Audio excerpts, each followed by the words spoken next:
오늘 보실 하나님 말씀은 역대상 4장 9절부터 10절까지 있는 말씀입니다. 야베스는 그의 형제보다 귀중한 자라 그의 어머니가 이름하여 이르되 야베스라 하였으니 이는 내가 수고로이 낳았다 함이었더라. 야베스가 이스라엘 하나님께 아뢰어 이르되 주께서 내게 복을 주시려거든 나의 지역을 넓히시고 주의 손으로 나를 도우사 나로 환난을 벗어나 내게 근심이 없게 하옵소서 하였더니 하나님이 그가 구하는 것을 허락하셨더라. 아멘. 기도하겠습니다. 아버지 하나님 감사합니다. 너무 부족한 종이 오늘도 주의 말씀을 대언하는 자리에 서 있습니다. 너무나 소중한 성도들, 주님의 보혈로 사신 귀한 분들, 이들을 위해 주께서 오늘도 말씀하실 때 종의 입술을 사용하시니 주 앞에 드립니다. 주의 말씀을 채워 사용하시옵소서. 성령의 기름 부음으로 도와주시옵소서. 아버지 하나님, 전하고 듣는 모두가 주의 말씀 속에 잠길 수 있도록 인도하여 주옵소서. 오직 주의 진리만 전하게 하옵소서. 예수님의 이름으로 기도합니다. 오늘 본문은 야베스의 기도라고 알려져 있는 이 기도문을 가지고 여러분과 같이 하나님의 은혜를 오늘 생각하려고 합니다. 야베스의 기도, 이것은 사실은 옛날에는 잘 알려져 있지 않던 하나님 말씀입니다. 그러다가 언제부턴가 우리 주변에 이 야베스의 기도라는 것이 굉장히 유명한 기도문이 되었습니다. 이 구절을 그대로 사용한 찬양도 있고, 그리고 많은 책들이 야베스의 기도라고 하는 주제를 가지고 기록되었습니다. 특별히 10여 년 전 브루스 윌킨슨이라고 하는 사람이 야베스의 기도라는 책을 발표했었는데요. 그 책이 아마존에서 베스트셀러가 되면서 미국에서만 그 당시에 600만 부 이상이 팔렸습니다. 그리고는 소문이 퍼지면서 온 세계에 번역이 되었고 한국에서도 엄청난 그런 베스트셀러가 되어서 많이 팔렸다고 합니다. 그래서 비단 기독교인들뿐만 아니라 예수 그리스도를 모르는 많은 사람들도 그 책을 읽고 나도 이렇게 기도해보자. 그래서 많은 사람들이 그 기도에 동참했고, 그리고 놀라운 기적들을 체험했다라고 하는 간증들이 소개되곤 했습니다. 브루스 윌킨스라고 하는 그분도 그 책을 쓰면서 그런 말을 했습니다. 자기는 30년 이상 이 기도를 해오고 있습니다. 그래요. 그러면서 자기의 삶에 얼마나 하나님께서 놀라운 일을 많이 하셨는지, 너무나 귀한 은혜를 많이 받아서 나는 여러분들과 이 기도를 같이 나누고 싶고 여러분들을 이 기도에 동참시키기 위해서 이 책을 씁니다라고 했습니다. 그 책을 추천하는 미국의 유명한 사람들이 그런 표현을 썼습니다. 이 기도는 모든 사람들이 꼭 알아야 되는 기도고 이 책은 반드시 그러기 때문에 읽어야 되는 책이다. 그래서 모두가 하나님의 이런 큰 복을, 기적을 경험하는 삶을 살아야 된다. 그러다가 똑같은 제목의 다른 책 한 권을 우연히 알게 됐습니다. 그 책은 스펄전이라고 하는 영국의 유명한 설교자가 한 설교를 그대로 이제 한국어로 번역해 놓은 것입니다. 야베스의 기도, 똑같은 제목이 붙었습니다. 그 책을 번역하면서 소개한 분이 그런 표현을 썼습니다. 이 책은 우리가 알고 있던 야베스의 기도와는 다른 각도에서 이 말씀을 나눈 것입니다. 우리가 흔히 알고 있는 고통, 질병, 시련, 어려움, 이러한 것들이 어찌 보면 하나님의 은혜가 아닌 것 같지만, 그러나 좀 더 깊이 보면 그 말씀들이야말로 우리를 낮추고 겸손하게 하고 하나님의 사람으로 온전하게 하는 것임을 스펄전 목사님은 우리에게 외치고 있습니다. 사랑하는 성도 여러분, 오늘 여러분들이 저와 같이 이 말씀을 나누면서 저도 여러분들이 하나님 말씀 속에서 이 말씀이 어떻게 기록되어 있고 어떤 의미를 갖고 있는가를 깨달을 수 있기를 바랍니다. 그래서 단순하게 하나님 나에게 복을 주시려거든 내 지역을 넓히시고 하나님의 손이 나와 함께 하셔서 모든 악에서 나를 구하시고 괴로움이 없게 하옵소서라고 기도하는 단순한 기도 속에서 그 기도가 갖고 있는 진짜 의미를 알고 여러분들도 주님 앞에서 우리 주님이 하나님 앞에 이것이 하나님 뜻이라면 그대로 되기를 원합니다. 자기를 십자가에 보내는 하나님 앞에 그대로 되기를 원합니다라고 기도한 것처럼 기도할 수 있는 사람이 되시기를 바랍니다. 마치 야베스가 하나님 복을 주시려거든 하고 기도했던 것처럼 고난을 주시려거든 이라고도 말할 수 있기를 바랍니다. 사도 바울을 하나님이 부르실 때에도 사도 바울이 이제 하나님을 만나고 혼돈 속에 있을 때 하나님이 아나니아라고 하는 사람을 바울에게 보냅니다. 너는 가서 바울이라는 사람을 만나 기도해 주어라. 그가 지금 앞을 보지 못하고 있는데 내가 기도해 주면 저의 눈이 열릴 것이니라. 그러니까 아나니아가 하나님께 그런 말을 합니다. 하나님, 저 사람이 왜 우리 마을에 온 줄 모르십니까? 예수 믿는 사람을 잡아다가 감옥에 가두고 재판에 넘기고 죽이려는 사람입니다. 그 계획을 가지고 우리 마을에 왔다고 이미 소문이 다 퍼져 있습니다.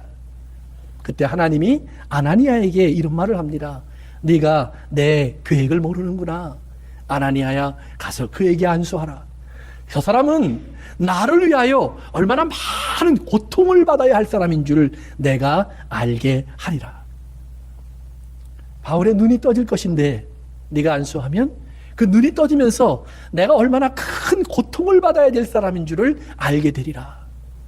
그 바울이 자기의 인생을 맞출 때 그런 말을 합니다.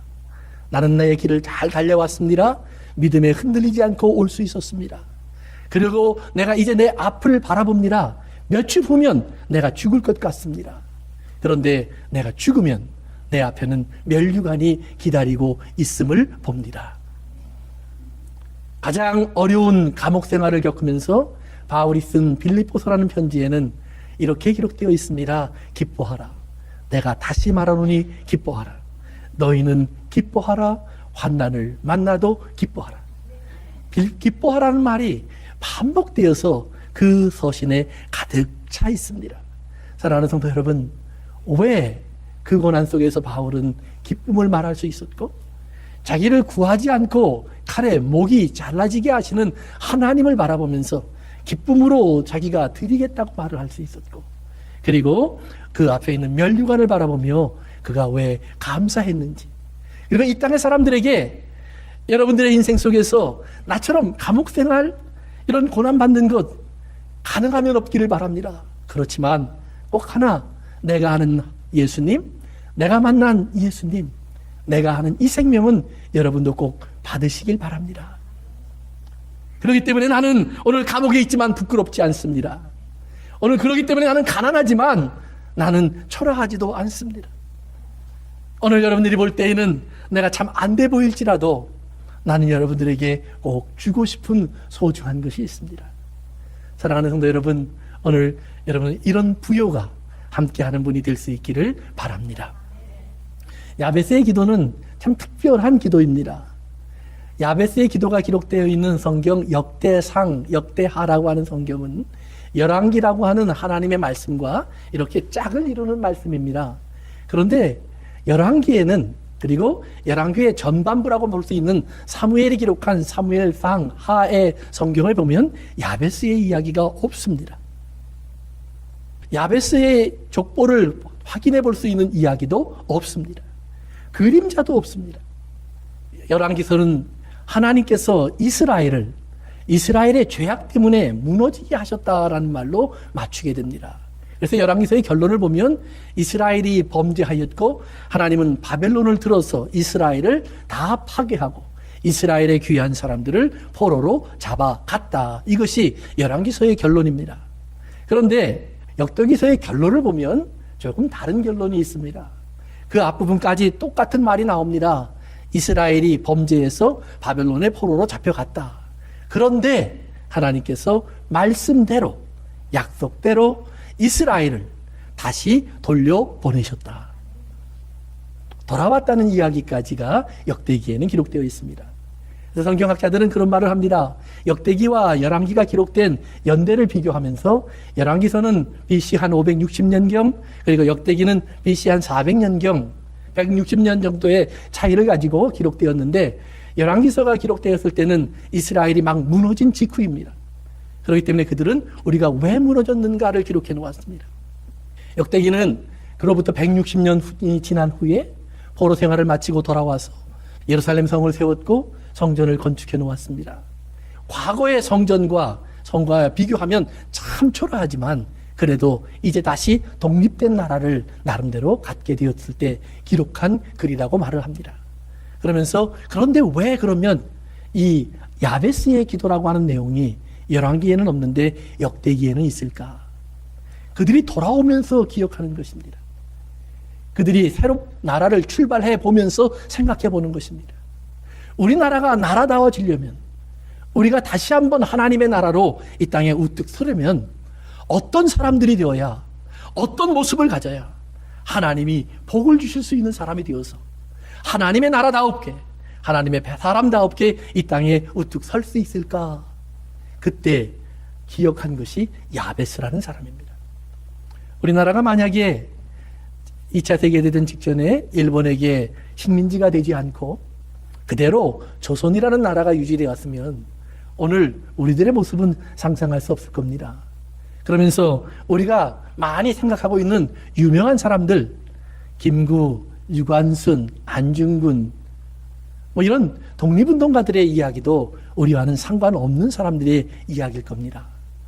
그런데 우리나라는 그 기간을 거치면서 이조시대라고 하는 왕정에서 대한민국이라는 공화국으로 거듭납니다. 더 이상 왕의 나라라고 하는 그림자도 없는 그런 나라가 되어서 새로운 질서를 가진 나라로 탄생합니다. 새로운 질서를 가진 나라로 탄생하면서 우리나라에 왕정시대에 없었던 많은 영들이 생깁니다.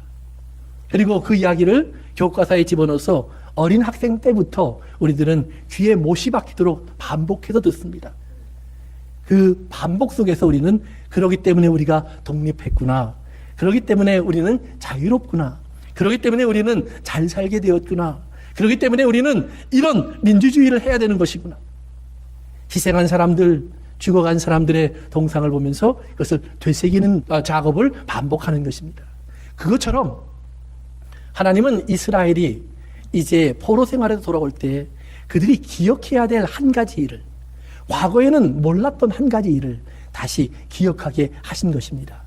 그것이 바로 야베스의 기도입니다. 너희들이 이번에 돌아가면 너희들이 새로 나라를 세울 텐데 그때 꼭 기억할 것이 있다. 바로 이 기도다. 그래서 야베스의 기도가 기록되어 있는 역대상 4장을 보면 재미있습니다. 앞뒤에 많은 족보가 기록되어 있는데 야베스는 족보가 없습니다. 그의 아버지가 누군지, 그의 자녀가 누군지 나와 있지 않습니다. 분명히 유다지파 같은데 유다지파라는 확신도 할 수 없습니다. 유다라고 하는 이스라엘의 왕가의 족보를 기록해 놓는 사이에 갑자기 불쑥 야베스라는 이름이 등장합니다. 그런데 그 이름도 고통이라는 뜻입니다. 고통. 자기 자녀에게 고통이라는 이름을 붙여주는 부모가 과연 얼마나 있을까요? 물론 부모들 중엔 자식을 못난 놈 부르기도 합니다. 이제는 다른 종큼 만났으면 좋겠다, 이런 이름을 붙여주기도 합니다. 그러나 일반적으로 어느 부모가 자식을 낳는데 고통, 슬픔, 평생 불려질 이름을 그렇게 붙여놓았습니다. 고통. 그런데 하나님이 그 이름을 기억하고 있다가 하나님 말씀을 기록하고 있는데 이스라엘의 기록자들에게 야베스라는 이름을 기억하라, 그리고 그가 한 기도의 내용을 거기다 기록해 놓아라. 하나님, 우리 기록에는 없는데요, 내 어머니가 들려줬던 이야기 속에 있지 않니? 내 할아버지가 들려줬던 이야기 속에 있지 않니? 몇백 년을 거슬러 올라가면서 아마 이스라엘 속에 이렇게 흘러내려왔던 동화와 같은 이야기일지도 모릅니다. 그런데 하나님은 그 기록을 이제 분명히 남기게 했습니다. 야베스가 하나님께 이렇게 기도한 것을 기억하라, 내 지역을 넓히시며. 그러면 야베스는 언제 그런 기도를 했을까요? 성경에 보면 그 기도를 한 시기는 여호수아라는 사람과 함께 이스라엘이 가나안 땅, 약속의 땅에 들어가서 그 땅을 점령한 직후입니다. 아마 여호수아가 막 죽고 이스라엘 사람들이 전쟁에는 승리했지만 이제 땅을 나누어 가졌는데 각 자기가 나누어진 땅에 들어가 보니까 그 땅에 살고 있는 사람들이 여전히 있습니다. 어떻게 보기에 더 강한 사람들이 많습니다. 특별히 유다지파에게 배정된 땅을 가보면 산악 지역에다가 거인들이 살고 있었습니다. 그러니까 야베스가 그 땅에 들어가려고 했을 때 그의 눈앞에는 너무나 큰 강한 적들이 그 자리를 차지하고 있어서 좋은 곳에 들어가기가 어려웠을지 모릅니다. 그래서 성경 사사기에 보면 많은 이스라엘 사람들이 하나님이 약속해준 땅에 들어가지 않고 적당히 찾아가다가는 멈추어서 좀 불리한 지역에 자기의 마을을 만들곤 했습니다. 좋은 땅은 그대로 대적들에게 다 내어주고, 그리고 나쁜 땅에 겨우 자리를 만들어서 살고 있었습니다. 그나마도 어떤 족속들은 그 주변의 대적들에게 결국은 밀려나서 다른 부족들이 살고 있는 땅으로 피난을 오기도 했습니다. 비록 여호수아를 통해 큰 일을 이루었지만 여호수아가 죽고 나서 이스라엘은 급격히 오히려 약해졌다는 말입니다. 사사기에 보면 그래서 이런 표현까지 있습니다. 블레셋 사람들이 이스라엘 속에는 대장간을 허락하지 않았다. 왜냐하면 그들이 무기를 만들 수 있기 때문이다. 그래서 낫 한 자루, 호미 한 자루를 만들려고 해도 블레셋 사람들을 찾아가서 나에게 호미 한 자루를 좀 만들어 주시면 안 됩니까? 그들이 허락하면 호미 한 자루 가져오지만 그렇지 않으면 돌이나 나무 꼬챙이를 가지고 농사를 지었다라는 말이에요. 얼마나 비참한 생활을 했는지를 그들이 보여주고 있습니다. 포도주나 또는 곡식을 거두어서 좀 맛있는 것을 만들어 먹으려고 해도 주변의 사람들이 알면 쳐들어와서 뺏어갈까 봐 숨어서 그들이 추수를 하고 또는 탈곡을 하고 포도주를 만들고 겨우 연명하는 사람들이 많이 있었다고 성경은 말하기도 합니다. 이스라엘은 분명히 우리가 알고 있는 것처럼 여호수아와 함께 가나안 땅에 들어가서 큰 전쟁에 승리를 했지만 결국 그들은 여전히 변두리 인생을 살고 있었다는 말입니다. 하나님이 약속한 땅에 들어가서도 그 하나님이 주신 것을 누리지 못하고 살아간다는 말입니다. 마치 예수 믿으면서 하나님의 교회를 나오면서 우리가 주의 이름을 부르지만 여전히 예수 안 믿는 사람들과 조금도 다를 바가 없는 그런 부족하고 모자란 모습을 갖고 있는 우리와 똑같았단 말이에요. 세상에 나가서 문제를 만나면 똑같이 어찌할꼬 고민하고 걱정하고 염려합니다. 물론 누가 그런 일을 하지 않겠습니까? 그러나 우리의 관심은 더 이상 이 땅에 있는 것이 아닙니다. 우리의 관심은 하늘의 것이 되어야 합니다. 여러분, 예수를 안 믿는다면 모르지만 예수 믿는다면 나에게 영생을 주신 하나님께서 나를 이 땅에 살게 하셨을 때 하나님이 먹고 마시고 입는 거 책임진다 그러셨어요. 얼마나 잘 먹고 얼마나 멋지게 살고 얼마나 큰 집에 살고는 아닙니다. 얼마나 힘들고 얼마나 어렵고 상관이 없습니다. 그러나 하나님이 한 가지 분명히 약속한 것은 내가 너와 함께 하리라. 너를 혼자 두지는 않을 것이야. 내가 그것으로 인해서 내가 너무 하나님이 이렇게 가난하고 어려우면 사람들이 하나님은 어디 계시냐고 말하지 않을까요? 걱정하지 말고 이야기해. 하나님은 내 안에 있다고. 하나님은 나를 사랑한다고. 그러면 사람들이 내가 너를 사랑하는 것을 반드시 보게 되리라. 얼마나 위대한 말씀입니까? 나를 부자로 만들어서 하나님이 이 사람 사랑하잖아 이렇게 말하는 것은 누구나 할 수 있습니다. 그런데 참 어렵게 하셨습니다. 참 힘들게 하셨습니다. 바울의 얘기를 한 것처럼 큰 고난을 당하게 하셨습니다. 그런데 바울이 말합니다. 하나님이 어떠한 사랑을 내게 주셨는지, 갚을 수 없는 사랑을 내게 주셨다고 바울은 고백합니다. 내가 무엇이간데 이런 큰 은혜를 주십니까? 그런데 그 은혜 속에 집 한 칸이 들어와 있지 않습니다. 그 은혜에 자동차가 들어와 있지 않습니다. 그 은혜에 명품이 들어와 있지 않습니다. 다른 말로 말하면 그런 것들은 자랑거리가 아니다라는 말이에요. 그것을 다 갖고도 하나님 앞에서 하나님이 나와 함께 하심을 말할 수 없는 사람이라면 가장 불쌍한 사람입니다. 그러나 그것이 없을지라도 하나님 앞에서 그것을 말할 수 있으면 사랑하는 성도 여러분, 여러분이 명품입니다. 여러분이 하나님의 작품입니다. 여러분이 하나님이 지으신 자입니다. 사랑하는 성도 여러분, 자신 있게 말하십시오. 하나님이 나를 이렇게 만드셨다고.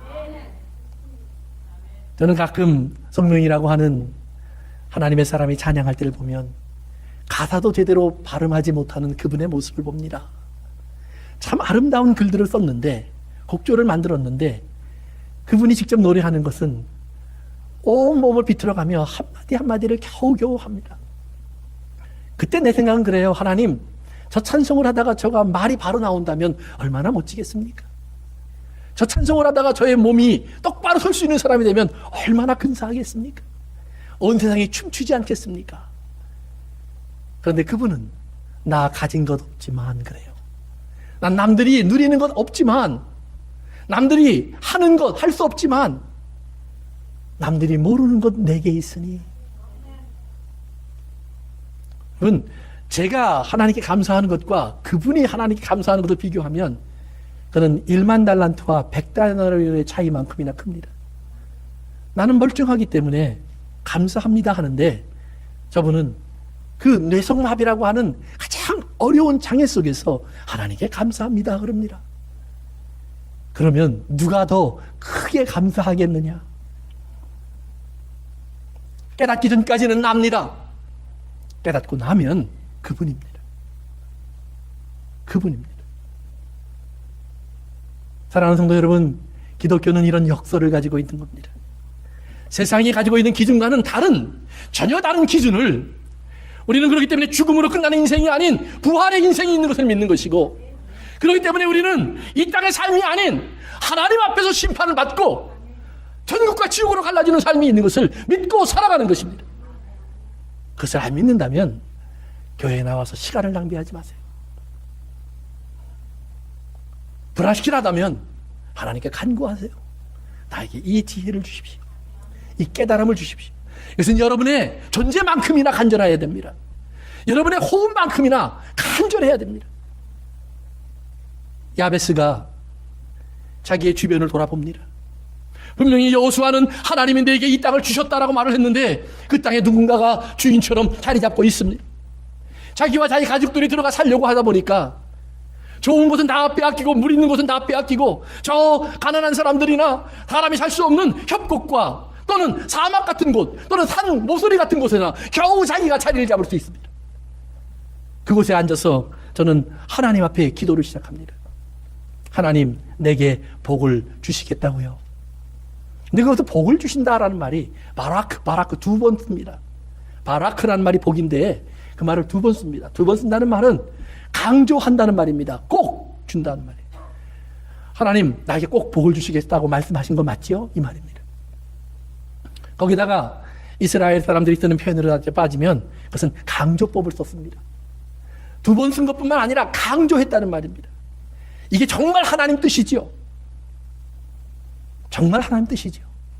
그런데 그 강조법을 쓸 때 재미있는 결론이 있습니다. 그것이 뭐냐 하면 그렇게 복을 주기 위해서는 복 주는 사람이 무릎을 꿇어야 합니다. 그래서 하나님 내게 복 주시겠습니까? 라는 말은 하나님이 정말 내 앞에 무릎을 꿇으시겠습니까? 라는 말입니다. 그래서 바락이라는 말은 무릎을 꿇다라는 기본적인 뜻을 가지고 있습니다.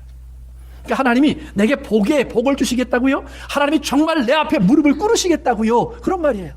말이 됩니까? 내가 무릎을 꿇어야죠. 어떻게 하나님이 내게 무릎을 꿇으십니까? 사랑하는 성도 여러분, 하나님이 우리에게 복을 주시려면 하늘에서 내려와 땅으로 임하셔야 합니다. 보좌에서 내려와 이 더러운 땅에 임하셔야 합니다.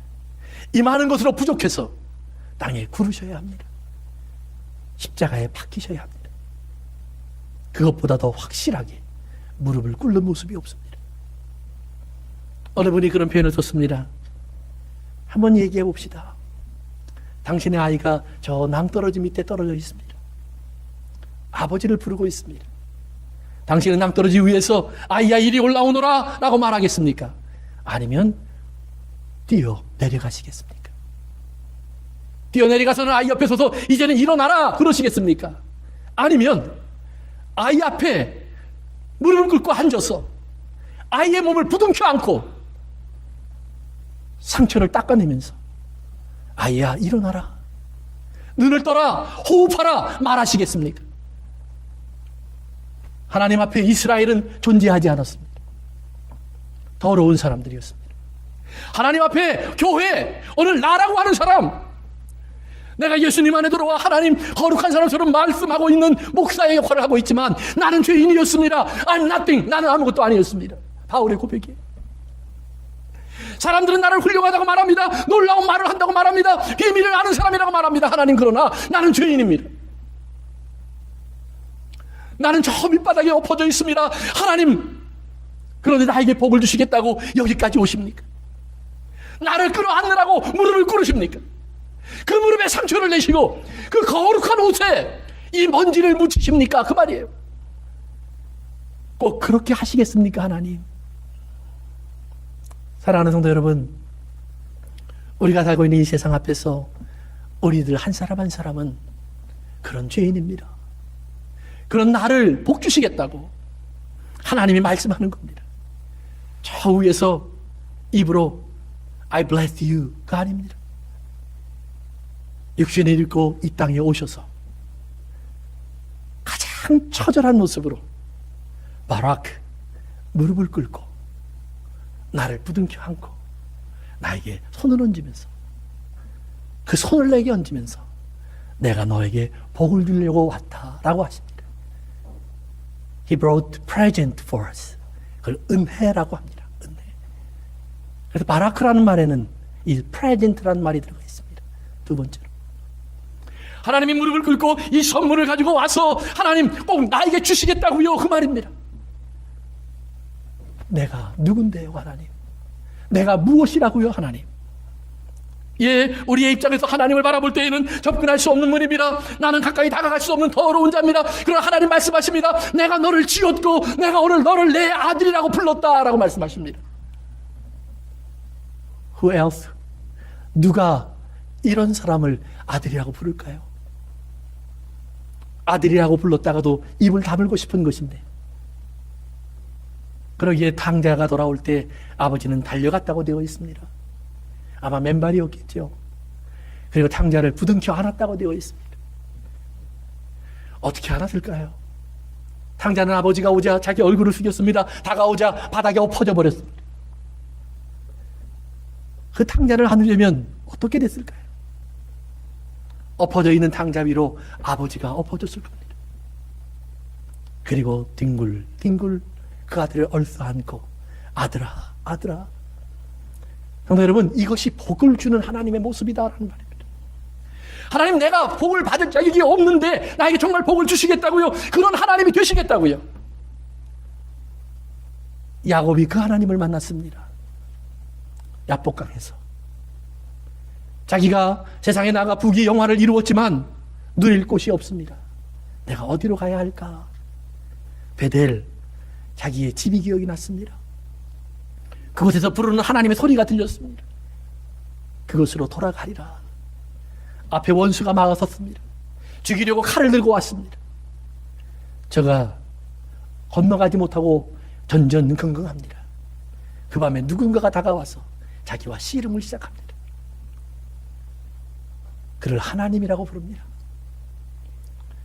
나와 씨름하려면 어떻게 되셨을까요? 힘이 없어서 같이 뒹굴었을까요? 방법이 없어서 같이 상처를 내며 그 땅에서 엎어졌을까요? 먼지처럼, 티끌처럼 그 땅에 이리저리 굴러다녔을까요? 아닙니다. 사랑하는 성도 여러분, 기억하세요. 야곱에게 이스라엘이라는 이름을 주시려고, 야곱에게 하나님 내게 복을 주세요 하니까, 복?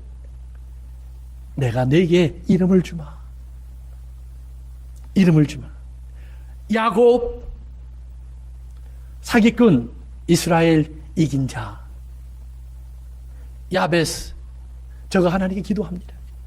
하나님 내게 복을 주십시오. 내게 복을 주시려면 내 지역을 넓히시고 하나님의 손이 나와 함께 하사 나를 악에서부터 구원해내시고 모든 아픔이 없게 하옵소서.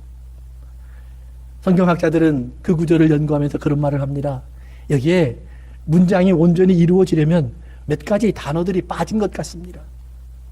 우리가 적당히 유추해서 이런 뜻이 아닐까라고 설명을 하고 있지만 뭔가 단어들이 빠진 것 같습니다. 그런 표현을 썼습니다. 내가 볼 때 여기 나오는 단어를 보니까 하나님 나를 악에서부터 구하세요 라고 하는 구하세요라는 말이 창세기 1장에는 하나님이 사람을 만드셨고 라고 되어 있습니다. 만드셨다는 말입니다. make. 하나님, 흙으로 사람을 만드시듯 이 모든 악으로부터 나를 만들어내십시오. 슬픔이라는 이름을 가지고 와서 이 모든 악으로 인하여서 이제 고통으로, 이 고통 속에서 티끌처럼 돌아갈 나의 인생을 하나님 만들어 내십시오. 하나님의 작품으로 만들어 주십시오. 하나님의 그릇 되게 하여 주십시오. 하나님의 영광을 담을 그릇, 하나님의 자비와 긍휼을 담을 그릇으로 하나님 나를 만들어 주십시오. 하나님. 사랑하는 성도 여러분, 오늘 악으로부터 구하옵소서라고 하는 말을 하나님 만드십시오. 악으로부터. 이제 건져내는 것에서 끝나는 것이 아니라는 말입니다. 아싸, make, creator. 만들어 가셔야 합니다. 나를 나되게 하셔야 됩니다. 하나님이 원하셨던 그 모습이 나타나게 하셔야 합니다라는 말입니다. 그래서 성경을 보면 창세기를 보다가 제가 이번에 참 귀한 것을 다시 한번 깨달았습니다. 인간이 범죄한 다음에요, 창세기 3장에 보면 하나님은 저주를 하시는데 사람에게 저주하지 않으십니다. 고통은 더하셨는데 저주는 없습니다. 저주는 사단에게 하셨고 땅에게 하셨습니다. 두 번 나와요. 저주는 사단에게 하셨고 땅에게 하셨습니다. 그리고 가인이 아벨을 죽이고 나니까 창세기 4장에서 가인아, 내가 땅으로부터 저주를 받게 될 거다라고 말합니다. 하나님이 아닙니다. 인간을 저주하는 건 하나님이 아니다라는 말입니다. 하나님이 원래 땅을 인간에게 복을 주기 위해서 만드셨습니다. 모든 열매 맺는 좋은 것들이 싹이나 자라 열매 맺도록 만들어 주셨다는 말입니다. 그런데 가인이 엉뚱한 일을 합니다. 잘못된 제사를 드렸고 동생마다 죽여버렸습니다. 죽음의 피가 그 땅에 삼켜졌습니다. 땅이 피를 받고 나니까 그 땅이 가인을 저주하기 시작합니다. 아픔이, 고통이, 통증이 그를 찾아오기 시작한다는 말입니다. 그가 숨쉴 곳이 없어집니다. 피할 곳이 없어집니다. 집을 지어놔도 불안합니다. 성을 세워놔도 불안합니다. 창칼을 들어도 불안합니다. 창세기는 그것을 반복해서 보여줍니다. 비록 메마른 땅 같은 곳일지라도 하나님의 말씀을 따라 들어가니 거기에는 하나님의 말씀대로 땅이 사람에게 복된 것을 줍니다. 그것은 안식이라고 합니다. 사랑하는 성도 여러분, 히브리서 4장에서 예수님께서 우리를 위해서 살아가신 모습을 그렇게 표현해 줍니다. 이스라엘 사람들이 과거에 하나님 말씀 따라서 약속의 땅에 들어갔지만 말씀대로 살지 못해 그들은 안식을 다 빼앗겼다. 그런데 다윗이 어느 날 하나님의 말씀을 받아서 기록해 놓기를 그날이 오면 진정 안식이 우리에게 올 거다라고 말씀하셨는데 그날이 지금이다. 그리고는 그런 말을 합니다. 하나님의 말씀은 좌우의 날선 것보다 더 예리하여서 사람의 생각과 그리고 혼과 영과 관절과 골수를 다 쪼개어서 다 드러나게 한다라고 말을 합니다. 그리고 나서 그런데 예수님은 우리에게 오셔서 우리의 모든 아픔과 고통과 어려움을 다 경험하시고 몸소 겪으신 분이기 때문에, 그리고 이기신 분이기 때문에 그러한 사람들을 도울 수 있는 분이 되셨다. 이제는 너희들이 그 예수님의 도우심을 우리가 믿고 담대히 나아가기만 하면 누구든지 그 은혜의 도우심을 받아서 고통과 고난으로부터 해방되고 치료받고 그 안식에 들어가는 은혜를 얻게 된다라고 말씀합니다. 재밌지 않아요? 말씀이 내게 와서 나를 쪼개어낸다고 시작합니다. 산산조각이 난다고 생각합니다. 그러고 보니까 그 조각이 나면 날수록 내 안에 드러나는 것들이 있습니다. 나의 연약함입니다. 나의 허물입니다. 나의 부족들입니다. 나의 모자람들입니다. 야베스가 말하는 것처럼 하나님, 악이 나를 삼킨 것을 봅니다. 악이 내 안에 집을 짓고 내 인생을 꽉 움켜쥔 것을 봅니다.